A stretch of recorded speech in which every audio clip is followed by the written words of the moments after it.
Good morning, ladies and gentlemen. My name is Dr. Dennis Oki. I will be the lecturer in charge of this course, GNS101. I can see that there's just Elijah Blessing online and Jason. Okay. Because and Chicken. Please, others should come online. I'm very sorry to this lecture commence later than usual. It was just due to technical reasons. Let's just continue. Ordinarily, I will have given the course outline, but I guess by next class we'll do that. But for today, we'll focus on communication. Now, you are coming from basically secondary school. I don't know if any of you may have attended a tertiary institution in between. But this is English language. We have to understand the essence of English language. We have to understand the complications which arose as a result of Nigerians utilizing English language as a second language. Of course, you should realize that our mother tongue is the various indigenous languages regardless of where we are. So, there are bound to be misconceptions or misinterpretations in the course of communicating or interacting with different people, different persons, even at home. Communication is a human phenomenon. It is also a phenomenon that is akin to all or virtually most living things. However, in the area of human development, communication is employed for different reasons with the tool of language.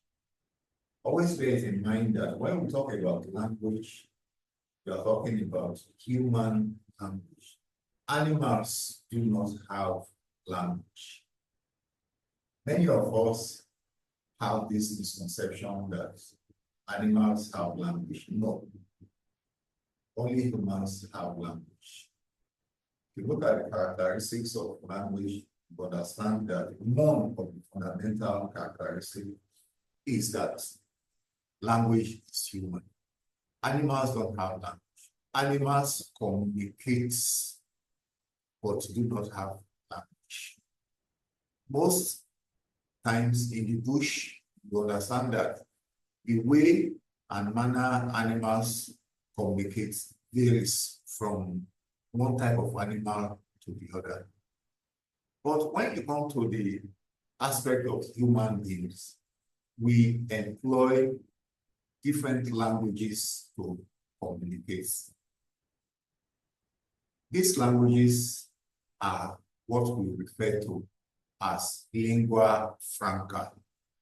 Lingua franca can be dichotomized into different forms of language. But universally, English language, French, Arabic, Portuguese, Italian, these are basic lingua franca, with English topping the list, especially in the context or within the corridors of Nigeria. Since we're in Nigeria, our focus will be on the utility or use of English language as a medium of communication. I hope we are listening. I hope we understand what or how far I have come so far. English language is our medium of communication. Animals do not have languages. Animals communicate. What do animals use in communication? There are a few: sound, signs, smell. When a cat meows, when a dog barks, when a lion roars, what does it mean? What does it mean? Some of us do not have access to the behaviors of animals in the jungle, with the exception of what we see in television. For one, I learned a lot by always tuning in on DSTV 182, Natural World. It taught me a lot about animals. When a lion roars, it means many things. It means I am around. It means be careful, don't come nearby. Even a lion's roar indicates power because it reaches far. It warns other animals that this is my jurisdiction, don't come close. That is communication, not language. If a dog barks, how do we know whether that dog is angry or happy? Because dogs bark for different reasons. Even if a dog is hungry, it barks. If a dog feels threatened, it barks. But you have to look at their body language, especially how they wag their tail. When a dog wags its tail, you know that the dog is more or less happy. But when the hackles on the dog's back is raised, you should know that that dog is angry. That is a form of sign communication, not language. Not language. Now, let us now go into the aspect of what communication actually entails. Of course, you should know that there are modern communication and there are traditional or conservative communication. What do I mean by traditional communication? It means communication of old. That is before the advent of technology, when our forefathers utilized languages to pass on information. But at the same time, far and wide, what other forms of expressions do they use to pass this information traditionally?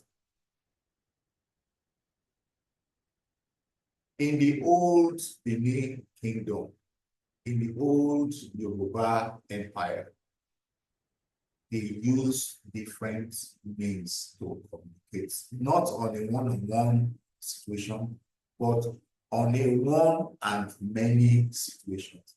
For example, the use of bushfire. They use bushfire to pass a message. What that message is, honestly, I can't say. But I know, and research have shown that these people employed or utilized bushfire to pass messages to the townspeople and to the neighboring communities. There's also the use of drums. When they beat drums, these drums send messages to anybody who listens. The impact, the sound, the direction, the reach of these drums has meaning. It has meaning which whoever listens will be able to decipher, to decode what the message is about. There is also the use of gongs.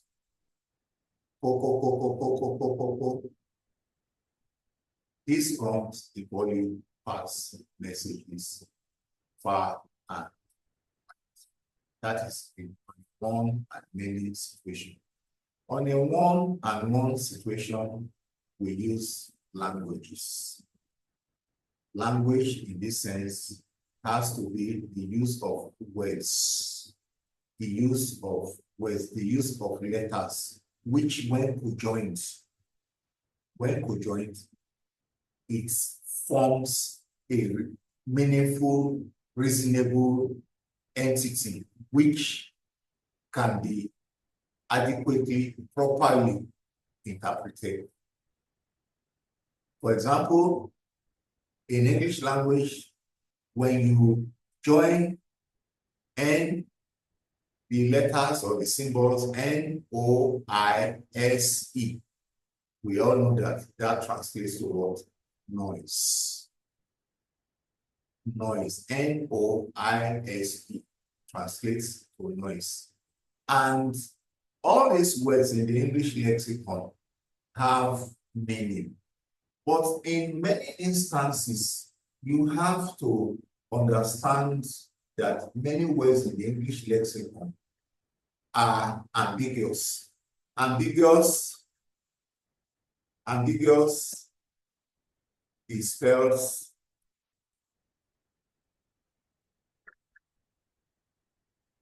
it means that a particular word may have multiple meanings. A particular word may have multiple meanings. So it behoves on whoever listens to know that the context of usage implies that that word means or is related with the other constituents of that expression. So if you have a what do you call it, an expression like please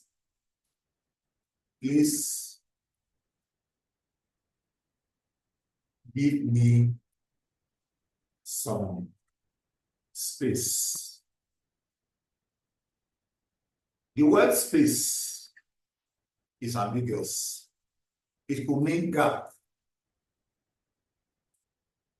But for the geography-minded individuals, space goes beyond gap. It means up there, the atmosphere. It means the atmosphere. But in the context of this usage, the word space means gap. There are so many expressions like that. So communication essentially might be problematic if we use ambiguous words which the listener would or might misinterpret. That is why you have to talk sure of your diction. Diction means use or choice of words. I hope you understand what I've explained about traditional communication. Traditional communication involves the use of crude method of passing information. They include the use of gunfire, they include the use of drums, they include the use of gongs, they include the use of even positioning plants, leaves. These plants, leaves are positioned in such a way that whoever comes across them would ultimately have a sure interpretation of what is being passed. I also told you that animals do not have communication, they do not have language, but they communicate. They communicate through the use of noise, through the use of smell.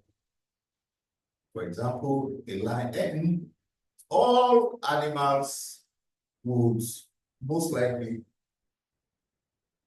pass urine or pee, as we say in American English, to mark the space, their jurisdiction. They just pee at various corners of where they believe they reign supreme. These corners, this urine will last for a long time. This is a way for that animal. This is a way for that animal to communicate to the outside world, to other animals, that yes, within this space, I am the ruler of this space. So please bear that in mind. Animals will not use language. Animals, same as most living things, employ different means to communicate. Now, what then is communication? What then is communication? Communication has different definitions. There are so many different definitions of the word communication. One definition sees communication as any means by which a thought is transferred from one person to another. Any means by which a thought is transferred from one person to another. Now, if you look at this definition, you will see that means here has a meaning. Means has a meaning. Thoughts has a meaning. From one person to another has meaning. We'll come to that. Another definition of communication is seen as the process by which information is shared through a channel to achieve a particular purpose. Again, the process by which information is shared through a channel to achieve a particular purpose. If you look at this definition, take note, whatever definition you employ, take note of the key words there. Now, in the case of this latest definition, you have to look at the word information. You have to look at the word channel. You have to look at the word purpose. Let me give you a third definition on communication. Communication, again, is the process by which information is passed between individuals and or organizations by means of previously agreed symbols. I'll repeat this definition. It is a process by which information is passed between individuals and or organizations by means of previously agreed symbols. Now, let us try to comprehend this last definition. It says communication is the process by which information is passed between individuals and or organizations by means of previously agreed symbols. Now, first, it is passed between individuals and or organizations. It means, as I said initially, that communication takes place on a one-on-one situation, on a one-on-many situations. When you say one-on-one situation, it means that from Tony to success, from Jason to Elijah, from Blessing to Emmanuel, that is a one-on-one situation. When Emmanuel calls Jason, it is a one-on-one situation, unless there is a conference call whereby other recipients are added to the call, then it becomes communication amongst many or from one to many. Communication from one to many is like, as I am lecturing now, I am an individual, a sole individual. But the recipients, my students, are many. So I am communicating to many individuals. So that is a one or many situation. Then there is a many to one situation. This occurs when an individual faces a panel. Maybe you want to defend your dissertation, what you call your projects, or you go in for an interview. Don't forget, if you have to defend your projects or go in for an interview, you are expected to face a panel. A panel is made up of multiple individuals, and you are just an individual. So it is a situation or communication has taken place or will take place between many and one. Let me recap on this. Communication is a one-on-one situation.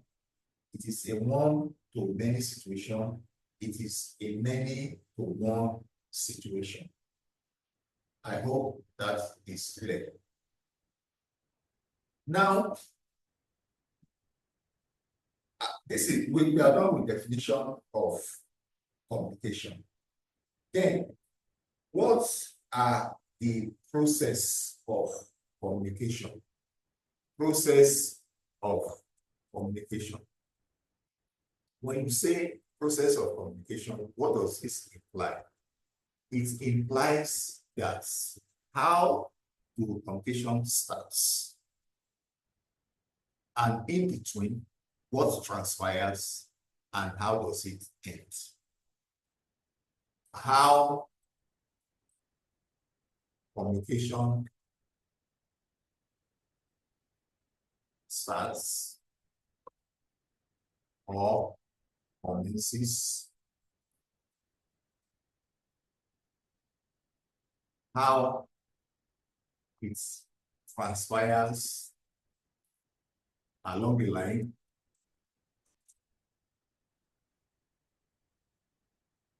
and how it culminates or ends. Remember, I said communication occurs on a one-on-one situation. It occurs on a one on many. It occurs on a many-to-one situation. Whether one-on-one, one-to-many, many-to-one, there is a particular process communication must follow. If you go back to the various definitions I gave, you will see that the essence of this process have been embedded in these definitions. That is, they are included in these definitions. Let us look at the first one. I said any means by which a thought is transferred from one person to another. From one person to another means there is a sender, there is a receiver. Any means, how did that sender send a message to the receiver? Is it by way of a letter? Is it by way of verbal confrontation? Is it by way of telephone? Is it by way of text? There are different ways you communicate. That is one. Then he said thoughts, by which a thought is transferred. Thoughts, there is what is the message, or what is known as the code. So if I decide to relate with Jason, there must be a reason for whatever I want to discuss or say to Jason. Whatever I discuss or say to Jason is the message or what is known as the code. JSON now is the decoder or the receiver or the respondents. Another word is recipients. The receiver is also known as the decoder, the recipient or the respondent. While I, being the lecturer, I am the sender or the encoder. The channel I used, the channel I employed, the channel I utilized is the means with which I used to pass the message to Jason or to all of you in attendance this morning. Now, at the end of the day, there are processes involved in communication. What are these processes? The processes are 6 in number. They include one,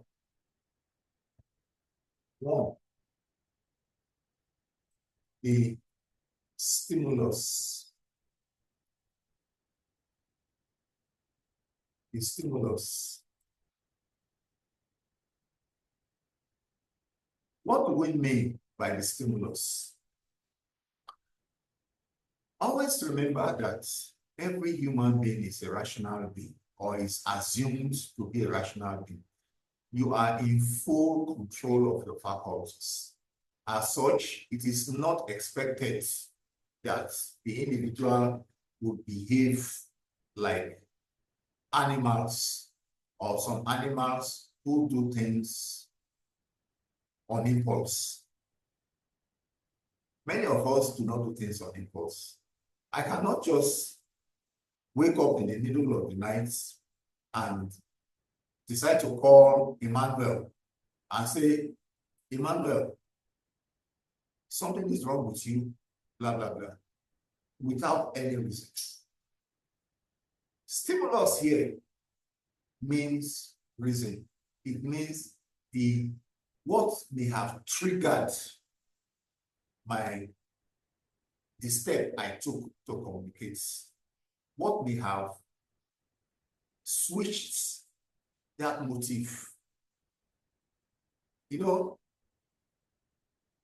if your dad is going to work now and he believes that, there's something Jason should do for me before I get back from work, that is a stimulus that will prompt your dad to call Jason to say, Jason, please, before I get back from work, wash the other car. Success, please, you will help me to go to the dry cleaner to collect my clothes. That is a stimulus. That is a stimulus. It is the trigger that informs why the sender passes the information. Always remember that the purpose of every communication must start with an essence. It must start with a purpose. It must start with a reason. What are the reasons why the reasons people pass messages? This is called the stimulus. 2, the sender. I did tell you earlier that when you communicate, it has to start with or from somewhere. One-on-one. I am the lecturer, I am talking now, I am the sender.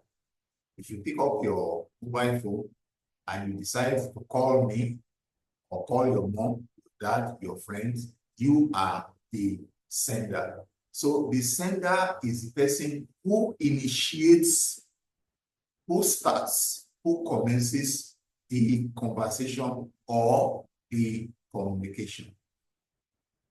I repeat, the sender is the individual who initiates, commences, or starts the conversation. After the sender, you have the message. The message is also known as the code. The message is also known as the code. It could also be referred to as the thoughts. Thought in this way case is this and not this. I will advise some of you, I happen to know in my years of lecturing that some words, all their homophones, some words are pronounced alike, but they have different spelling. Anyway, that is not part of our course content today. So the message is the code, the thoughts, the signs, the essays, the idea. The sender, that is the number two, has tried to transmit to either the other person or the other people. If there is no message, there is no communication. Always bear that in mind. If there is no message, there is no communication. Communication occurs only if the sender has something to say, to refer to either another person or a group of persons or people. That is message. 4, we have the channel. When you say the channel, we are talking about the avenue. The avenue, the paths the sender employs to pass the message to the receiver. What is this channel? Okay, I'm talking to you now. This is a Zoom class. The channel is what? Internet. You pick a phone, you call your mother. The channel is what? Use of what? Telephone. Channel involves different outlets.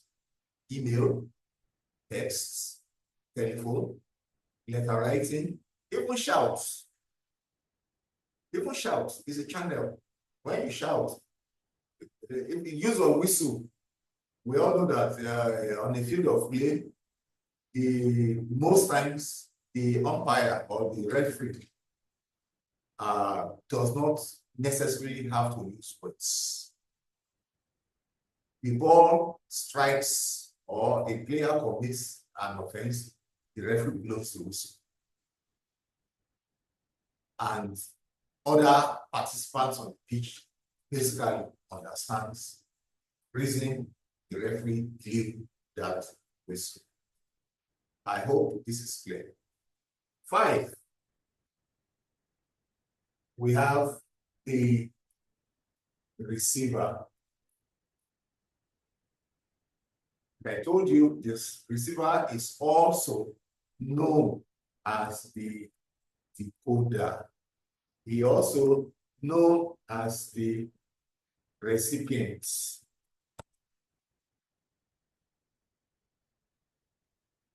This receiver is the person who collects, who receives the message sent by the sender. So you can see that there's a chronological order in this process. 1, what sparks, what triggers sender to send the message?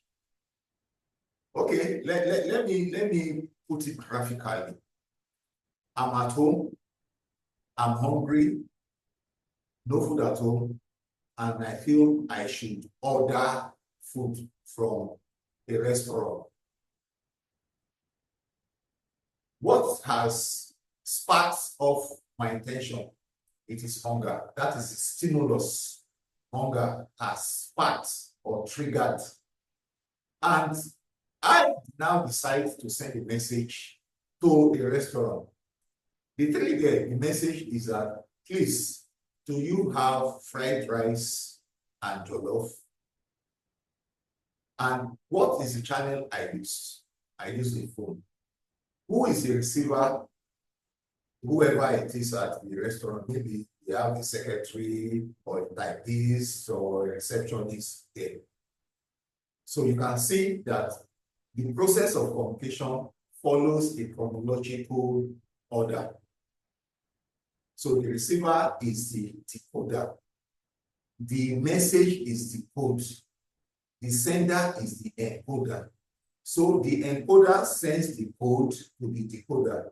When you decode, it means that you what you call it, you are in a position to understand, to comprehend the message sent by the encoder. Finally, you have the feedback. This is very, very important. What is the feedback? The feedback is the response. The response by the receiver, also known as the decoder or the recipient, to the message sent by the sender. There's one fundamental point you need to know about process of communication. Most people do not understand, do not realize that communication hasn't taken place if what I said is misinterpreted by the receiver. It hasn't taken place. That is what the essence of feedback implies. So the feedback now is that I was hungry. I picked the phone.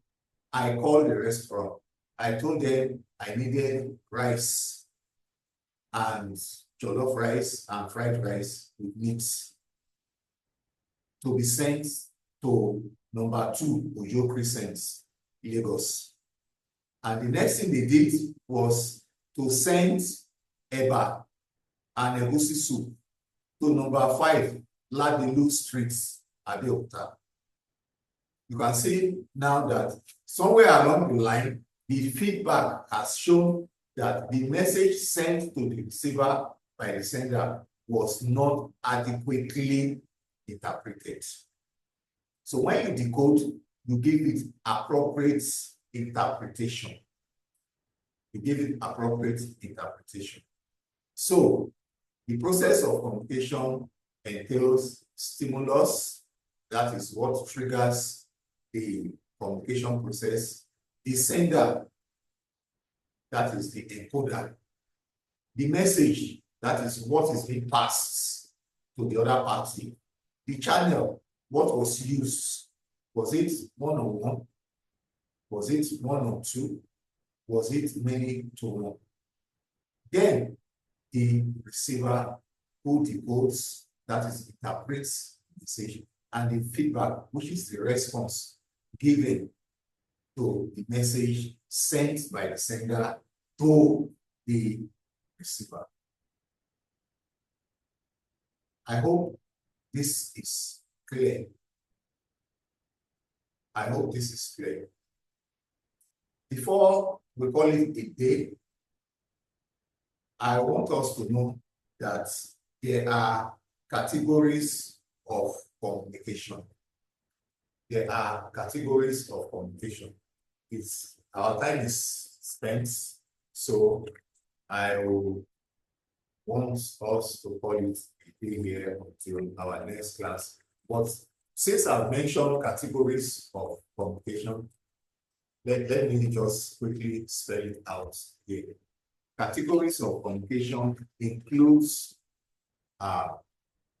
written communication, verbal communication and non-verbal communication.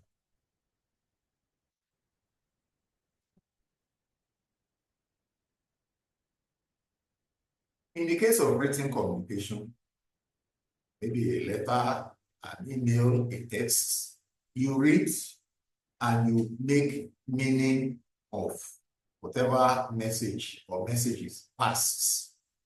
That is why it is written. A letter, an essay, a text, an email. This forms what's called written communication. In the case of verbal communication, talk about speech. Talk about the use of the mouth to speak. In this case, you listen, and you try to make sense of what has been said. In the case of non-verbal communication, you are talking about appraising, observing the person, and making inferences. The person doesn't or hasn't said anything. He hasn't said anything. Maybe the person might be using sign language. For example, a deaf and dumb. How do you communicate with a deaf and dumb? Deaf and dumb people, they use, blind people, sorry, they use what is called braille to communicate because they cannot see. So if somebody is deaf and dumb, in most cases, they use sign language. They use their fingers. They use even their body language.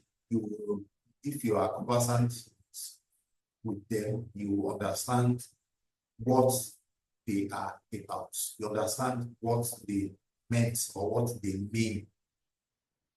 Sign language is attributed to non-verbal language. There are a few many of us are aware of, but a blind person use what we call braille.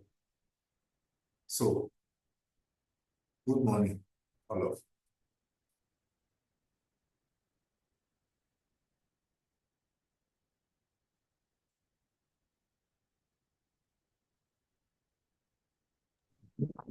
Thank you. Yes. Is there any question you want to ask?